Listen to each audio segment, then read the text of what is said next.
விக்ன விநாயகாய நமக. மெய்யன்பர்களே, அடியேன் ராஜா வணக்கம். குறித்த நேரத்தில் ஆதவன் உதிக்கிறார், அஸ்தமிக்கவும் செய்கிறார். தினம் தினம் மக்கள் மாழ்கிறார்கள், போர் நடக்கிறது. வாழ்க்கையினும் பெரும் கடலில் ஓடமெனும் மனிதன் தோணியாக மிதக்கிறான். ஜனனம் எனும் பிறவி எடுத்த மனிதனுக்கு 3 வழிகள்தான் உள்ளது. அது என்னவெனில், வாழ்க்கை எனும் மேல முடியாத கடலுக்கு 2 கரைகள் மட்டுமே உள்ளது. ஒன்று, ஜனனத்தின் வாயிலாக கடலுக்குள் இறங்கிய மனிதனுக்கு தனது சரீரத்தை விட்டு உயிர் பிரியாவண்ணம் பாதுகாப்பதுதான் கர்மம். ஏனோ மனிதன் இந்த கர்ம பூமியில் பிறந்துவிட்ட பிறகு சரீரம் எனும் தமது பூத உடலை பாதுகாக்கின்ற தர்மம் எனும் கர்மத்தை முற்றிலும் மறந்தே விடுகிறான். பலர் முற்பிறப்பின் பயனாக தனது சரீரத்தை காக்கின்ற கர்மத்தை செய்கிறார்கள். அவர்களில் சிலர் மட்டுமே இடைவிடாது கர்மத்தை செய்து மரணம் எனும் அக்கறையை அடையாமல் குக்கும தேகமாகிய தத்துவ தேகத்தை ஆன்மாவுக்கு இல்லையாயின் இந்த கர்ம பூமியில் நமக்கு வேலையில்லை என்பதை உணர்ந்து சரீரத்தை மாற்றிக்கொள்கிறார்கள். இவர்களைத்தான் சித்த புருஷர்கள் என்று நாம் கூறுகிறோம்.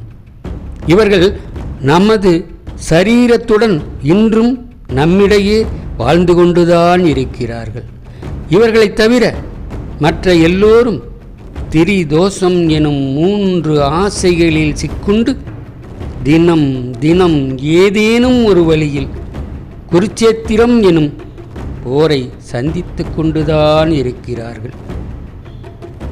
வாழ்க்கை எனும் பெரும் கடலில் ஜனனம் மரணம் ஆகிய 2 கரைகள்தான் உள்ளதாக நினைக்கின்ற மனிதன் மறைபொருளாக இருக்கின்ற 3வது வழியொன்று இருப்பதை உணர்ந்து அந்த வழியில் பயணம் செய்கின்றானோ அவனே இந்த மேனியை வென்று சரீரத்தை விட்டு ஆன்மா எனும் அறிவை வளர்த்து கொண்டு உடலை விட்டு உயிர் பிரியாமல் வாழ்கின்றானோ அவனே இந்த கர்ம பூமியில் பிறந்ததற்கான பயன் ஆகும்.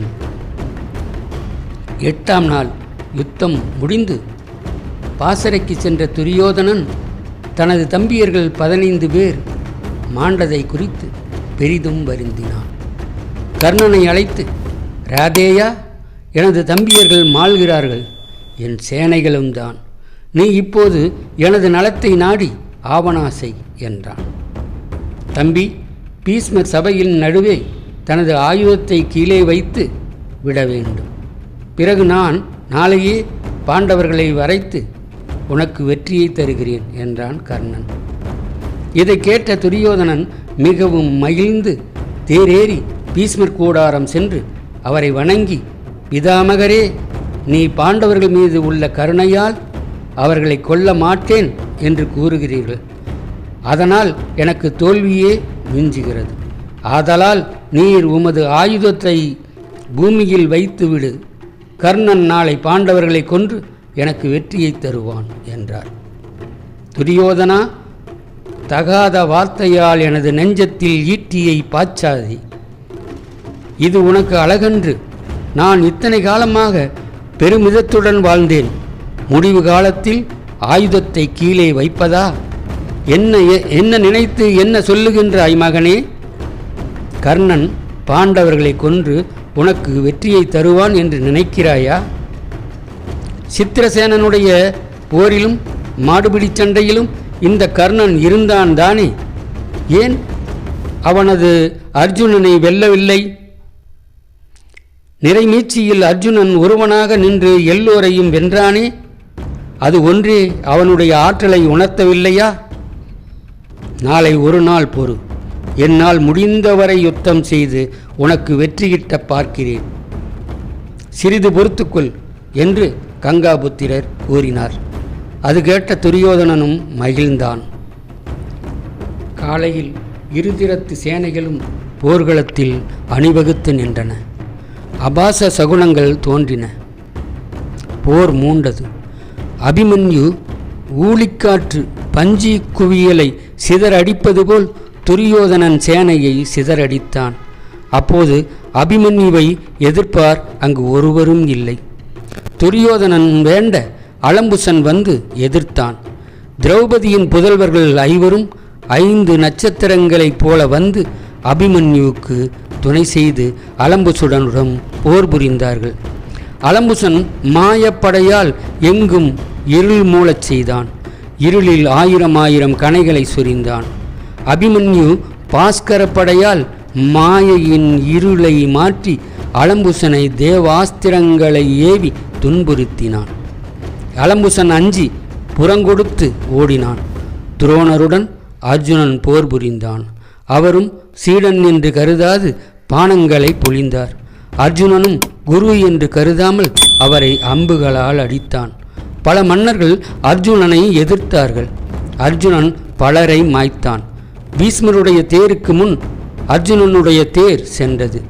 பீஷ்மர் கனமழையால் திசைகளை மறைத்தார். கண்ணபிரான் சீற்றமடைந்து தேரை விட்டு குதித்து, இந்த பீஷ்மனை நானே கொல்லுவேன் என்று கரங்களை ஓங்கிக் கொண்டு ஓடினார். இதை கண்ட பீஷ்மர் அஞ்சலி செய்து கொண்டு, பகவானே, உமது கையால் வருகின்ற மரணம் எனக்கு மிகவும் மகிழ்ச்சியை தரும். உம்மால் மரணமடைவேனாயில் நான் புண்ணியலோகம் புகுவேன். சீக்கிரம் என்னை கொல்லுங்கள் என்றார். அர்ஜுனன் அச்சுதருடைய பாதத்தை பற்றி கொண்டு, சுவாமி, நீர் போர் புரியேன் என்று துரியோதனனுக்கு வாக்களித்தீர். அச்சொல் பொய்யாக கூடாது. நீர் வந்து தேரில் ஏறும். அடியேன் போர் புரிவேன் என்று வேண்டிக் கொண்டான். பீஷ்மருடன் விஜயன் போர் புரிந்தான். பீஷ்மருடைய பானங்களால் பாண்டவ சேனைகள் எறும்பு கூட்டம் போல் நசுங்குண்டு மாண்டது. அர்ஜுனனும் அரிய பெரிய போர் செய்தான். அவனுடைய போர் தந்திரத்தை கண்டு பீஷ்மர் நல்லது நல்லது என்று புகழ்ந்தார். பொழுது போயிற்று. போரை நிறுத்தி எல்லோரும் பாசறைக்கு சென்றார்கள். 9வது நாள் போர் முடிந்தது. 9வது நாள் போரின் முடிவு என்ன கூறுகிறது என்றால், 100 மைந்தர்களின் தாயாக இருந்த காந்தாரி இப்போது 74 மைந்தர்களுக்கு மட்டுமே தாயாக இருக்கிறாள். அன்றைய இரவு தர்மரின் கூடாரத்தில் எல்லோரும் கவலையுடன் அமர்ந்து இருக்கிறார்கள். இந்த கவலைதான் இன்றைய இரவின் பிரச்சனை.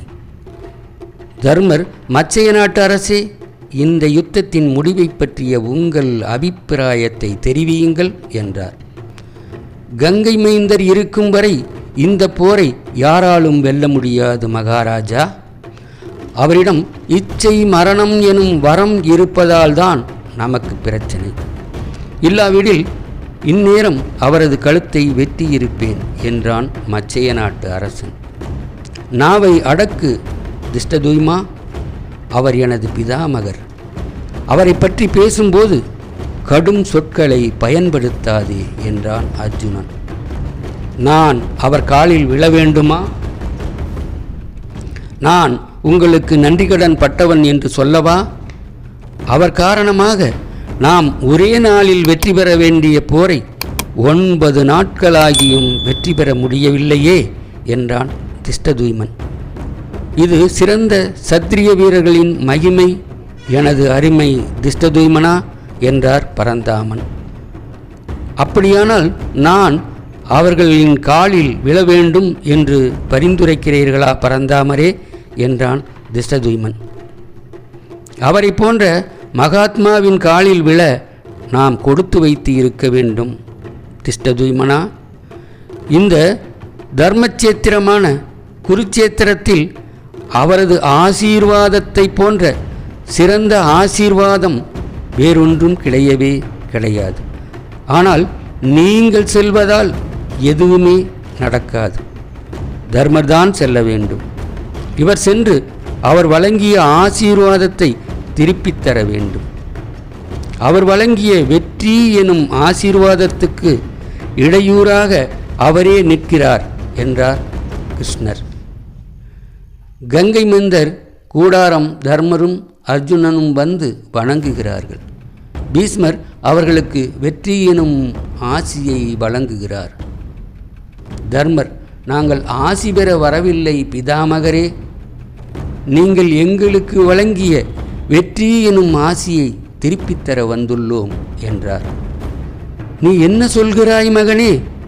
என்னுடைய ஆசியை நிராகரிக்க நான் என்ன தவறு செய்துவிட்டேன் என்றார் பீஷ்மர். பாண்டவர்களுக்கும் கௌரவர்களுக்கும் நடக்கும் போரிலே எங்களுக்கு வெற்றி எனும் ஆசி வழங்கிவிட்டு நீங்களே தடையாக இருக்கிறீர்கள்.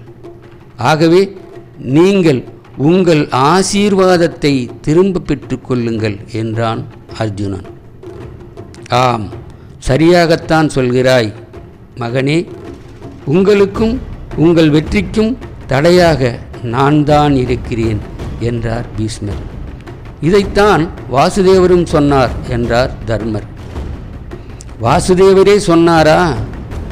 சரி சரி, நான் கொடுத்த எந்த பொருளையும் திரும்ப பெற மாட்டேன். ஆசீர்வாதமும் அப்படித்தான். அவரிடம் சென்று இதையும் சொல்லுங்கள். கடைசியில் வெற்றி அவருக்குத்தான். ஏனெனில் அவரே ஆரம்பம், முடிவும் அவரே, அனைத்தும் அவரே. இன்னொன்றையும் அவர் அறிவார்.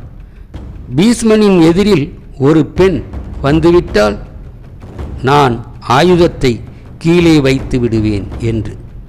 அந்த நிலையில் போரில் இருந்து என்னை விலக்குவது கடினமான காரியம் அல்லவே அர்ஜுனா என்றார் கங்காபுத்திரன். ரணபூமிக்கு ஒரு பெண் எப்படி வர முடியும் பிதாமகரே? சத்திரிய தர்மத்திற்கு இழுக்கு அல்லவா என்றார் தர்மர். நீங்கள் எதற்காக வந்தீர்களோ அதை நான் கூறிவிட்டேன். இந்த கேள்வியை நீங்கள் வாசுதேவரிடம் எடுத்துச் செல்லுங்கள் என்றார் கங்காபுத்திரன். வணக்கம் கூறி விடைபெற்று சென்றனர் அர்ஜுனனும் தர்மரும். மீண்டும் தர்மரின் கூடாரத்தில் கிருஷ்ணரை பார்த்து தர்மர் கேட்கிறார், ரணபூமிக்கு ஒரு பெண் எவ்வாறு வர முடியும் கேசவா? இது சத்திரிய தர்மத்துக்கு இழுக்கு அல்லவா என்று. ஒரு பெண்தான் வரக்கூடாது, ஆனால் சிகண்டி வரலாம் அல்லவா என்றார் கிருஷ்ணன். சிகண்டி ஒரு நபும்சன் அல்லவா? அவர் மகாரதர் என்றாலும் அவரும் ஒரு ஆண்தானே. ஒளிப்பதிவாளர் மகுடேசுடன் உங்கள் ராஜா. நன்றி, வணக்கம். மீண்டும் அடுத்த பதிவில் சந்திப்போம்.